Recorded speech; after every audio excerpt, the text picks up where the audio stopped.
G'day,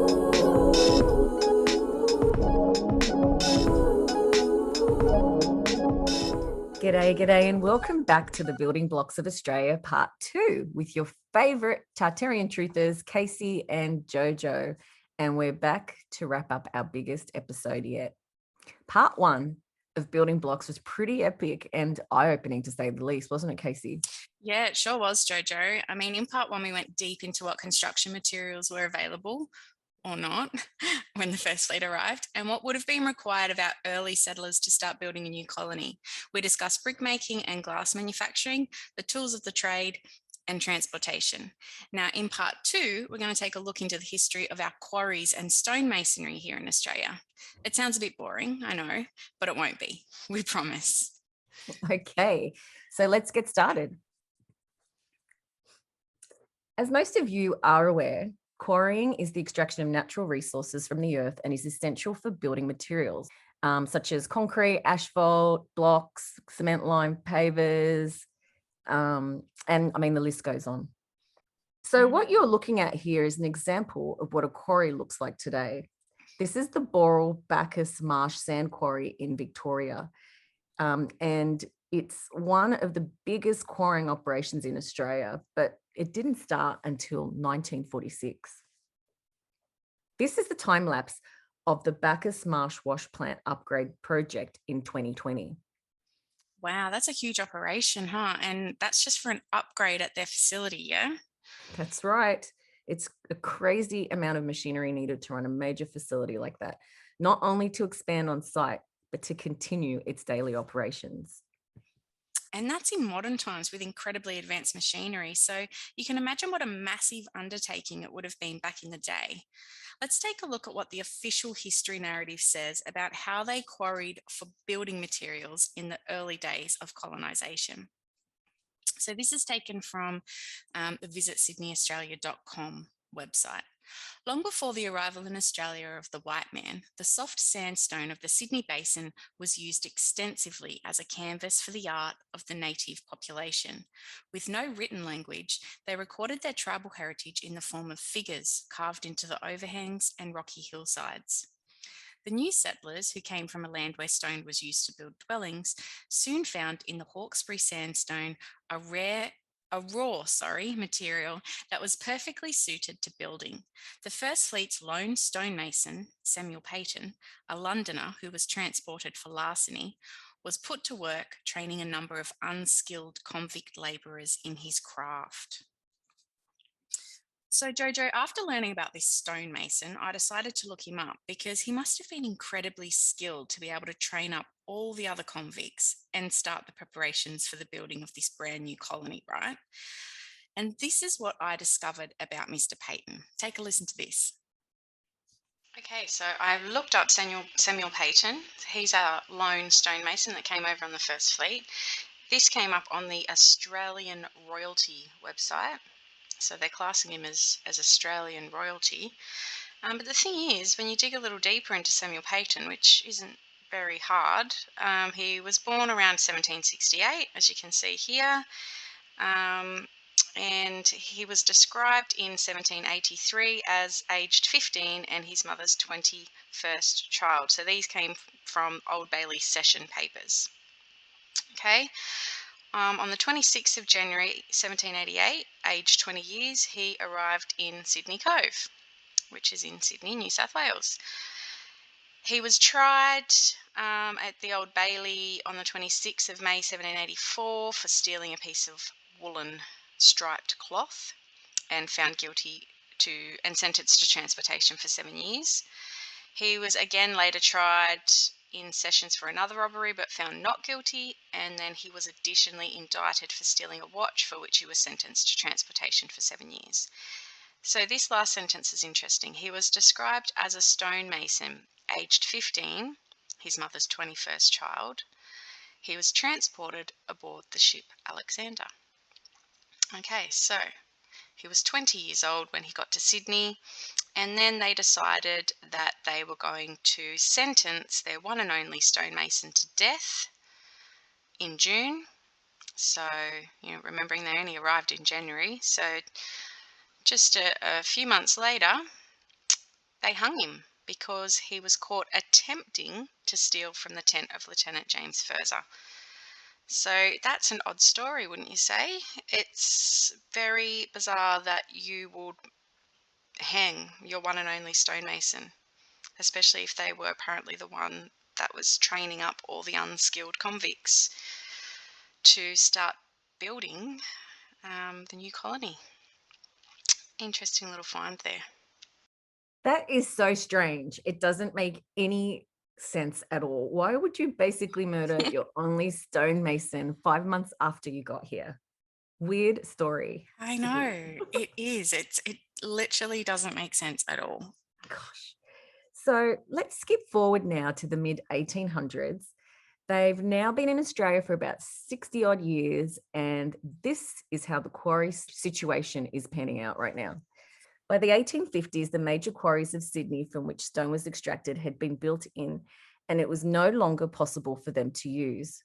Not only that, the sandstone now being extracted from Pyrmont, Glebe, and Balmain was found to be far harder rock, which did not erode and crumble as easily as stone from sites like Kent Street and Bennelong Point. Above is an image of what they called Paradise Quarry in 1883.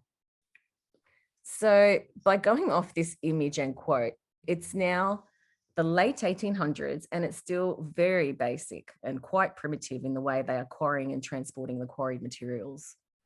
Yeah, you're right, JoJo. It just simply raises more questions, huh? Mhm. Because, remember, power tools were yet to be invented. We had a very small and widely spread out population, so there wouldn't have been a lot of skilled labourers to support the cutting of these quarries. Plus, they were apparently only using draft animals to transport the load, so very time consuming. Love that slide, by the way. It's so funny. Can we build it? Yes, we can. Now, look at these guys. Yeah. Are these original stonemasons then that we're looking at in this image? Yeah, that's right. Wow. Sydney stonemasons, apparently, Wow. with their very high-powered tools. Okay, so if we look at this quote, it clearly states that the stonemasons were just really honing their skills in the late 1800s, and these beautiful examples of craftsmanship prove it. In the latter half of the 19th century, stonemasons came into their own in and around Sydney, and today there remain many examples of their outstanding workmanship in the form of buildings, steps, walls, and monuments. And it wasn't until the same advancements came in the way they could move the materials that it got a little easier, but the master stonemason skills remained unchanged. In the late 19th and early 20th centuries, stonemasonry saw its most radical changes in the way work was accomplished. Prior to the 1850s, most heavy work was carried out with the aid of draft animals or hired labor. The arrival of steam power and subsequently the internal combustion engine meant that many of the harder aspects of the trade were simplified, but the master mason's skill and ability to carve and shape stone remains substantially unchanged. Okay, so basically what they're telling us is that in the late 1800s, early 1900s, there were changes in the way that the heavy work was done, but nothing changed for the stonemasons. It was their skill and skill alone that created these incredible stone buildings. Yeah? That's right. And according to the official narrative, steam trains and steam ships, which were hybrid that ran on the combination of steam and wind power, were introduced to Australia in the 1850s, which obviously helped a lot with the transportation of quarry stone and other materials.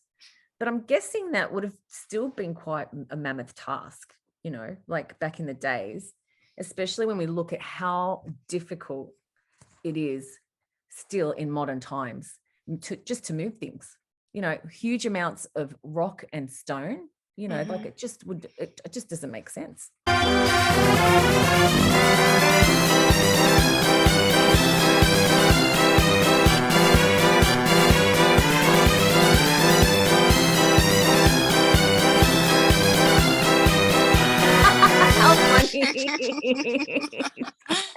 Oh my goodness. So after watching that front end loader struggling there, it really makes you wonder how on earth they built this magnificent building, huh? I mean, check it out. This is the Sydney University.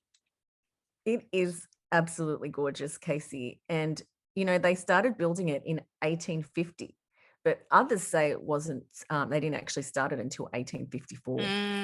Okay, look at it. It really is absolutely stunning. It is so grand. It's the word that pops into my mind, just grand. And Mm. apparently, JoJo, it only took 6 years to complete. But accounts vary on that fact too, as there are some images of it supposedly incomplete in 1857-ish. So there are lots of inconsistencies around this building. Yeah, look, it's the style of it and alone doesn't even really match Australia when we think about Mm-mm. what's been built here. It's just it looks like a castle to me, to be Yeah. honest. I mean, it doesn't look like a university, and to think that they needed a university back then when the Mm. population was so small, it's really Yeah, of quite this size. quite It's, bizarre. yeah, just hanging out with the cows in the paddocks. Yeah, this picture doesn't make any sense whatsoever, by the It doesn't. way. Okay, so these are some images and information that we got from a book called Australia, Image of a Nation, 1850 to 1950. And it gives a bit of info into the incredible architect of Sydney Uni, Mr. Edmund Blackett. So the Great Hall in the background was designed by Edmund Blackett, who is seen on the right of the picture. The building is generally acknowledged to be one of the finest examples of Gothic architecture in Australia. At the left is stonecarver John Popplewell chiseling out a gargoyle for the building. Will you look at that? Wow, yeah. It's pretty impressive, huh? I love the top hats too. They were very into their top hats, weren't Yes. they? And that was for construction work. Mm, maybe that's what they used for hard hats back in the day. And Okay. yes, so they really liked their gargoyles apparently. So if we look at this quote also from the same book. In case it should be thought the foundation of Sydney University was solely in the service of reason and enlightenment, architect and stonemasons provided gargoyles to recall the dark night of Gothic fears. The Ooh. stone is Triassic sandstone, common in the Sydney area, and remarkably easy to work. So this image is from 1857. Wow. And we picked up an inconsistency again in this quote, didn't we, JoJo? Yeah, we did. So it states that they were using Triassic sandstone common in the Sydney area, but this image is dated circa 1857. And if you recall this slide that we looked at earlier, we can see that sandstone was actually no longer available after the 1850s. So they must have had a stash somewhere, huh? Yeah, maybe. Interesting. And this is really interesting too, Jojo. So this is an image taken by an unknown person circa 1857. But let's read a quote that was alongside this image in the book. The whole university building taking shape, a tribute to the enlightened citizens who argued so energetically for its establishment, but taking shape nonetheless as a nightmare of rigid echoes from Oxbridge. Designed by Edmund Blackett, the building was begun in 1854 and finished in 1860. He also designed 58 churches, including St Andrew's Anglican Cathedral. His favoured style was nostalgic Gothic. Blackett was self-taught as an architect, so a lot of credit must go to the engineers and masons that many of his buildings are still standing. What a So busy not man. only did he build that, but he also built this. How incredible is that? Gothic style again. Yep. Wow, what a man. What So a man. not only did he design the university, but he also designed this magnificent cathedral, which is also still in use today, and 58 other churches too. And check out the interior of this cathedral. Oh my gosh. And all self-taught. The man was a Self-taught. genius, He JoJo. was a genius. I know. He's incredible. He's a master Yeah. at his craft. Such a talent, huh? Mm-hmm. But let's take a closer look at this image again. It looks like there is a gantry crane in the front of the building there. Mm-hmm. And that could have been used to move stone, from what looks like this pile of rubble that's sitting underneath it. Yeah. And also it appears to be some sort of scaffolding up on the roof too. But, in all honesty, when we take a close look at this image, it really more so looks to me anyway, that it's getting refurbished maybe or repaired, or I don't know. But what do you think? Yeah, I have to say I agree with you, like Jojo. It already looks complete. Um, and even when we look at this next image of the interior of the building, I almost get the impression that there are parts of this building that may have actually been getting dismantled and replaced with new Ah, stonework. yes. I mean, that gargoyle on the right there looks a very different color, much whiter and brighter Yep. than the rest of the stonework that we can see. Mm.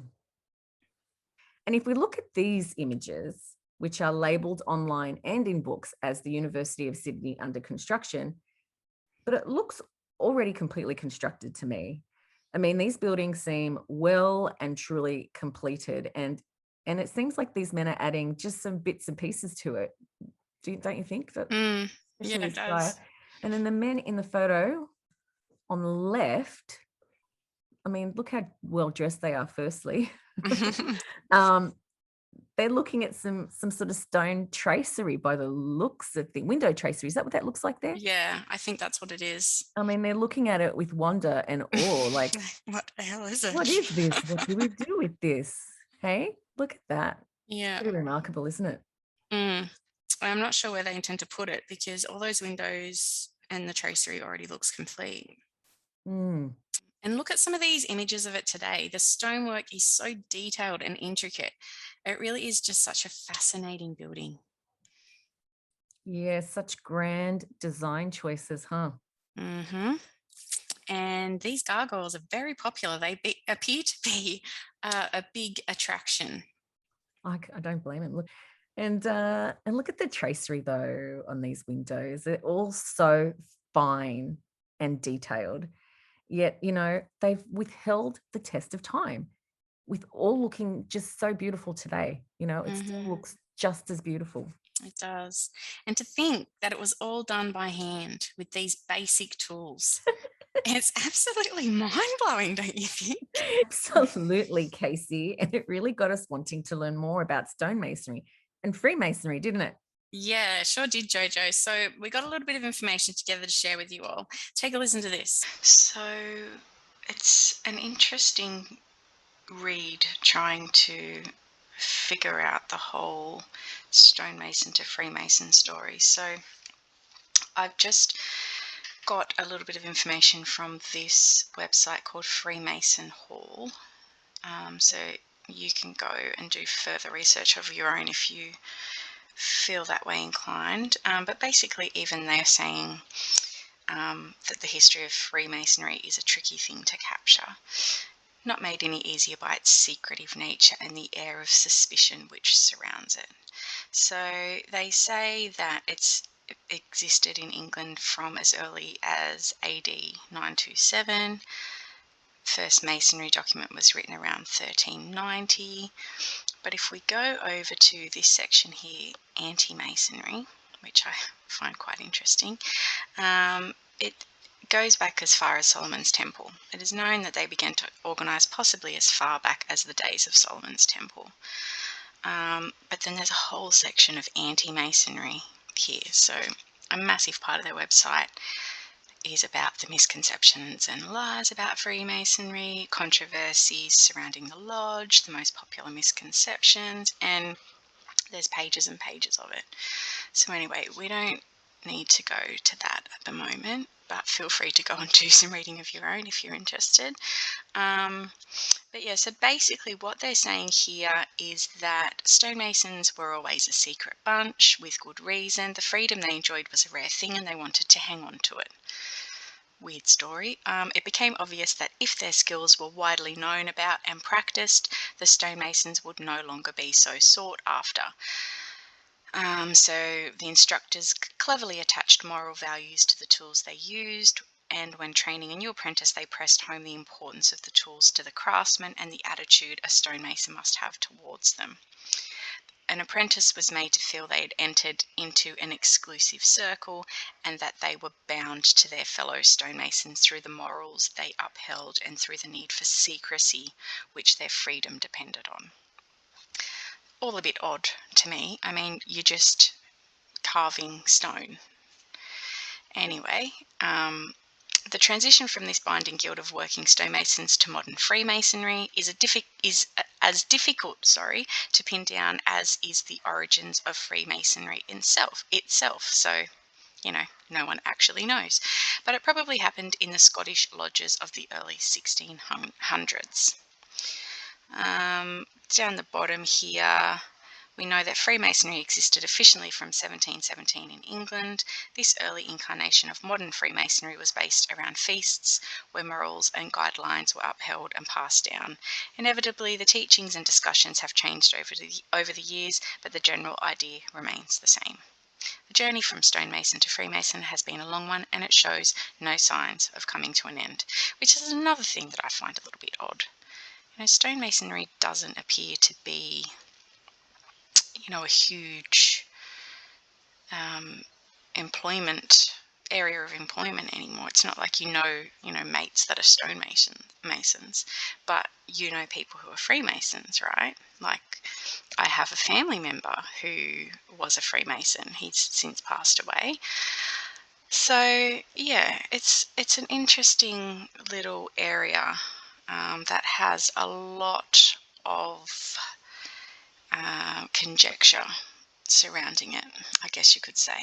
Yes, conjecture indeed, Casey, especially when we delve a little deeper into the history of Freemasonry here in Australia. If we look at this information here from the firstfleetfellowship.org.au website, we can see very clearly that Australia was founded by Freemasons. Freemasonry has been associated with the British discovery and settlement of Australia from the very beginning. Sir Joseph Banks, the naturalist who sailed into Botany Bay with James Cook in 1770, became a Freemason prior to 1768 and was a member of the Old Horn Lodge No. 4 in England. Thomas Lucas, a private in the 23rd Company Marine Corps and a member of the Lodge of Temperance No. 225 in England, arrived with the First Fleet. And then we have Captain Matthew Flinders, who arrived in 1795, was initiated into a friendly cultivator lodge while held in Mauritius. So that's very interesting, huh? Some of the biggest names in the Australian history books were all Freemasons. That's right. But wait, there's more. There's always more, JoJo. Some of the convicts were also Freemasons, and they ended up being quite prominent in Australia's society and history. Thomas Pryor, businessman. Robert William Felton. Lathrop Murray, that's a very long name. It's a mouthful, isn't it? He was an editor of the Colonial Times. Richard Fitzgerald, he was an early proprietor of the Bank of New South Wales. James Alexander Thompson he's an architect, engineer, and a builder. Busy boy. Busy man. Dr. William Bland was Sydney's first full-time private practitioner. So Samuel Clayton, transported for forgery, he actually came out and engraved the banknotes for Bank New South Wales when it opened its doors in 1817. So we had skills, and they were going to use them. They were going to use them, all right. And then Francis Greenway, colonial architect, appeared on the $10 note, the old $10 note. I remember this old note. Yep. So that's crazy, isn't it? As we can see, it was very early on that the line between being a stonemason and becoming a Freemason was blurred. So none of these men were stonemasons, as you can see, but they were all very powerful men with quite a lot of pull within the early society of Australia. Mm-hmm. And we've also got a whole bunch of Aussie prime ministers who are Freemasons. And it's even said that our current PM, ScoMo, is also a part of this not so secret society. Interesting, huh? Very interesting. Freemasons were prominent in the political and social life of this country. The father of the Constitution, Sir Samuel Griffith, was a Freemason. Indeed, of the first 3 justices of the High Court, 2 were Freemasons. Freemasons also played a significant role in our first Parliament. Of the 75 House of Representatives, 30 were Freemasons. Of the 36 in the Senate, 14 were Freemasons. And in the first Parliament, 12 of the electorates were named after Freemasons. Mm. And, you know, when you really get down to the nitty-gritty of it, our whole country is steeped in a history rich with Freemasonry. So we'll let you ponder upon that, and you might come up with some of your own conclusions about where we're going with this line of thought. Yeah, so on that note, it's time for us to bid you all farewell, but please stay tuned for our next episode, which we are so excited to bring you. It's going to be a comparisons episode where we take a look at some of our incredible Australian architecture and compare it to some architecture from around the world. It's going to be a fun one.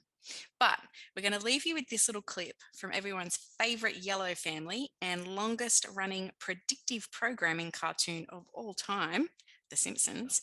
In this episode, Homer joined the secret society of the Stonecutters. Alrighty, thanks everyone for listening. We'll see you next time. Yes, and don't forget to like, share, and subscribe. Bye, everyone.